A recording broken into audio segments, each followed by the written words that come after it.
Muy buenos días, vamos a iniciar con otro video preparado para los estudiantes de sexto de secundaria y está relacionado a lo que es la sociología. Vamos a iniciar hablando esta clase con un mensaje del Papa Francisco que dice: cada hombre y mujer es una misión y esta es la razón por la que se encuentra viviendo en la tierra. Pero ¿qué es la sociología? Básicamente la sociología es el estudio del socio, y el socio llega a ser el individuo. Y este individuo tiene la cualidad de convivir en una sociedad. Esta sociedad está condicionada por una organización política, económica, social. ¿Y cuál es la función de esta sociedad?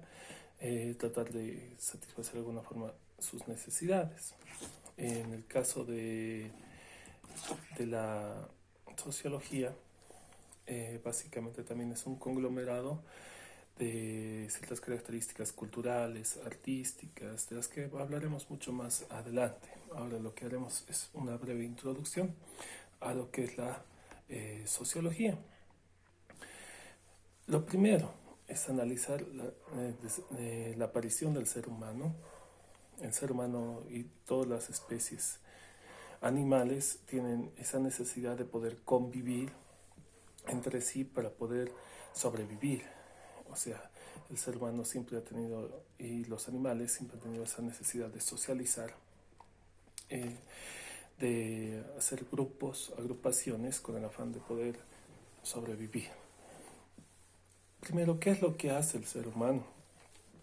Primero lo que hace es interpretar su realidad, el entorno en el que vive, analizar el lugar donde se encuentra. ¿Para qué? Para que de esta forma él pueda disponer de esa realidad para poder de alguna forma sobrevivir. ¿Y qué es la realidad? Está constituida por espacio y materia. El espacio se despliega, el espacio básicamente es el lugar donde se encuentra el ser humano, ¿ve? Y la materia básicamente es todo lo que se encuentra dentro de ese espacio, multifacética, inagotable, permanente en muchos casos, ¿no? Entonces, es una totalidad concreta que se construye en base a espacios observables. ¿Y a través de qué observamos esos espacios? A través de nuestros sentidos. A través de nuestros sentidos y los procesos cognitivos podemos asimilar esa realidad e interpretarla y, si es posible, también modificarla. Entonces, abarca esta realidad tangible de la que hablamos, esta realidad tangible en la que vivimos.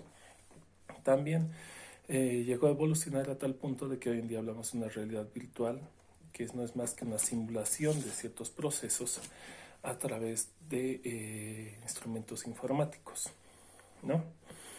Dentro de esta realidad podemos tomar lo que es una realidad multidimensional, en la cual nosotros hablamos de una naturaleza inorgánica o abiótica, que son formaciones geológicas, y la naturaleza biótica, por la cual nos constituimos nosotros y que se constituyen todos los seres vivos, que son células y tejidos. Entonces hablaríamos de que los factores abióticos estarían constituidos por los seres vivos, animales, plantas y seres humanos. Estos factores bióticos y abióticos se interrelacionan, tienen formas de relaciones y responden a leyes, a ciertas leyes que están constituidas. Y lo curioso es que ningún fenómeno llega a ser aislado, ¿ya? Los fenómenos siempre están presentes en nuestra realidad y ningún fenómeno llega a ser aislado. La composición esencial del planeta Tierra, que es en su mayoría agua, es igual a la composición de los seres vivos. Nosotros también tenemos agua en nuestra composición estructural. Entonces, por eso hablamos de que somos parte de esa realidad y tenemos los mismos componentes inclusive de esa realidad. En el transcurso de la evolución de los procesos sociológicos, el ser humano tuvo la necesidad de organizarse y a través de ciertos pensamientos. El pensamiento medieval Es un pensamiento dualista que hace alusión a lo que es el mundo natural y el mundo sobrenatural. Básicamente los reyes y los señores feudales eran atribuidos a un fenómeno sobrenatural. Y eso no solamente en la Edad Media, podemos hablar en la Edad Antigua también. Los emperadores y los faraones, en el caso nuestro el Inca, que era atribuido a un fenómeno sobrenatural, y el mundo natural llegarían a ser el resto de los mortales, y había que obedecer a esa descendencia sobrenatural. Pero el pensamiento dialéctico materialista rompe en cierto modo ese proceso y habla de un proceso vinculante en el cual solamente podemos hablar de la realidad plena, todo lo material y todo lo tangible. Y estos movimientos de sistema fueron sustituidos de forma pacífica o violenta. En el caso de la Revolución Francesa, por ejemplo, la Revolución Francesa lo que hizo fue destituir a través de mecanismos violentos de una revolución un sistema totalmente desgastado que lo que hacía era oprimir a las mayorías. Pero ¿qué es lo que sucede? Una vez que derrocamos un sistema o destituimos un sistema, el sistema muchas veces puede llegar a contener al sistema anterior parcialmente, o en el peor de los casos puede generar a futuro un cambio nuevo, otro sistema nuevo, y en otro caso puede llegar a lo que es un sistema totalmente contradictorio que llegaría a hacer retomar el anterior sistema que estaba vigente. La naturaleza es inmutable, si no, no sería conocida.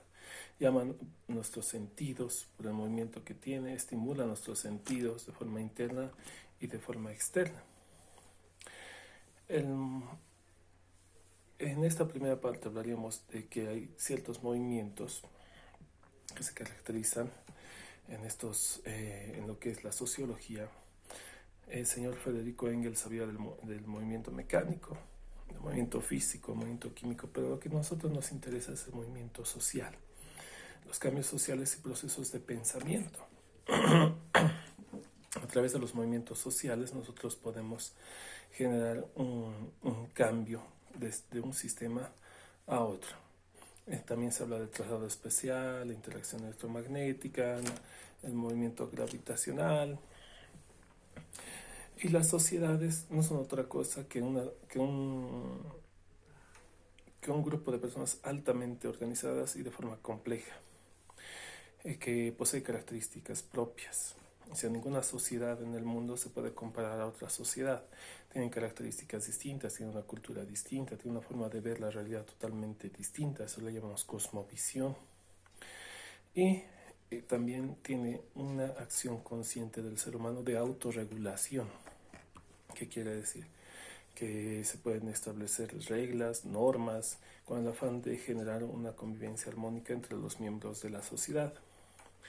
Y al establecerse en sociedades, el ser humano lo que hace es emanciparse de la animalidad, porque veamos que los animales andan en rebaños, con el afán de protegerse y todo eso, ¿no? Pero el ser humano, la cualidad que tuvo fue de organizarse, a diferencia de los animales, y de ser un solo con la naturaleza, algo totalmente distinto. Y estos fenómenos sociales se producen a través de siglos, ¿no? Entonces, si hablamos de estas sociedades, tenemos que hablar de grupos y conjuntos naturales. A un principio hablamos de que la materia existe como sistemas interconectados e interactuantes. Pero esta materia, que llegarían a ser los animales y los seres humanos, se agrupan. Se generan ciertos grupos específicos que introducen modificaciones en su forma de vida. Algunos llegan a un estrato superior y algunos se quedan en un estrato inferior. Los organismos no pueden vivir en forma aislada, ningún animal puede vivir en forma aislada. Siempre hay esa tendencia a convivir, una interdependencia mutua. La comunidad biótica, biotipa o biotopos, como les llaman algunos estudiosos, son conjuntos de poblaciones, animales o vegetales relacionados entre sí. Y a esto también le llamamos, cuando son de la misma característica, también se les llama población. Estas acciones biológicas de poblaciones y asociaciones se llaman simbiosis y las negativas se llaman anabiosis.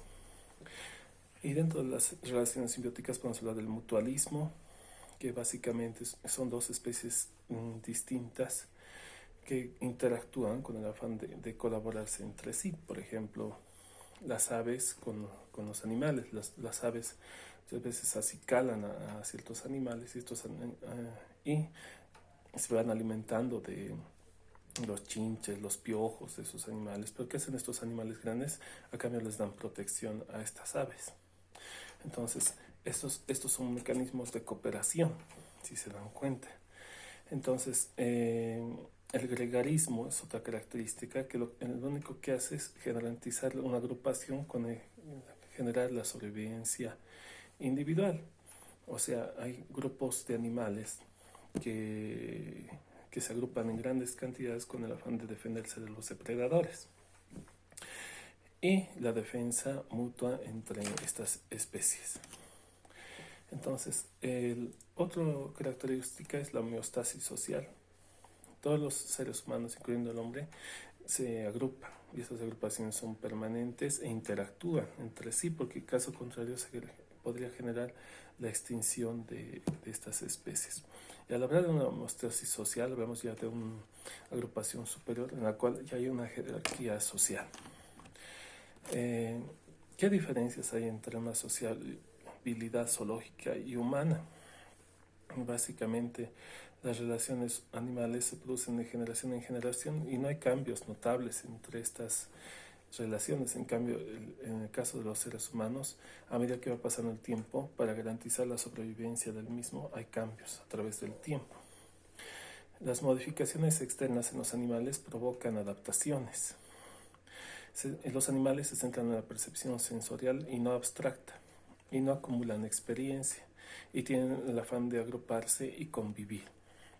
En cambio, las agrupaciones humanas son dinámicas, son cambiantes, se establecen por una cultura, una historia, una organización política, económica, ideológica.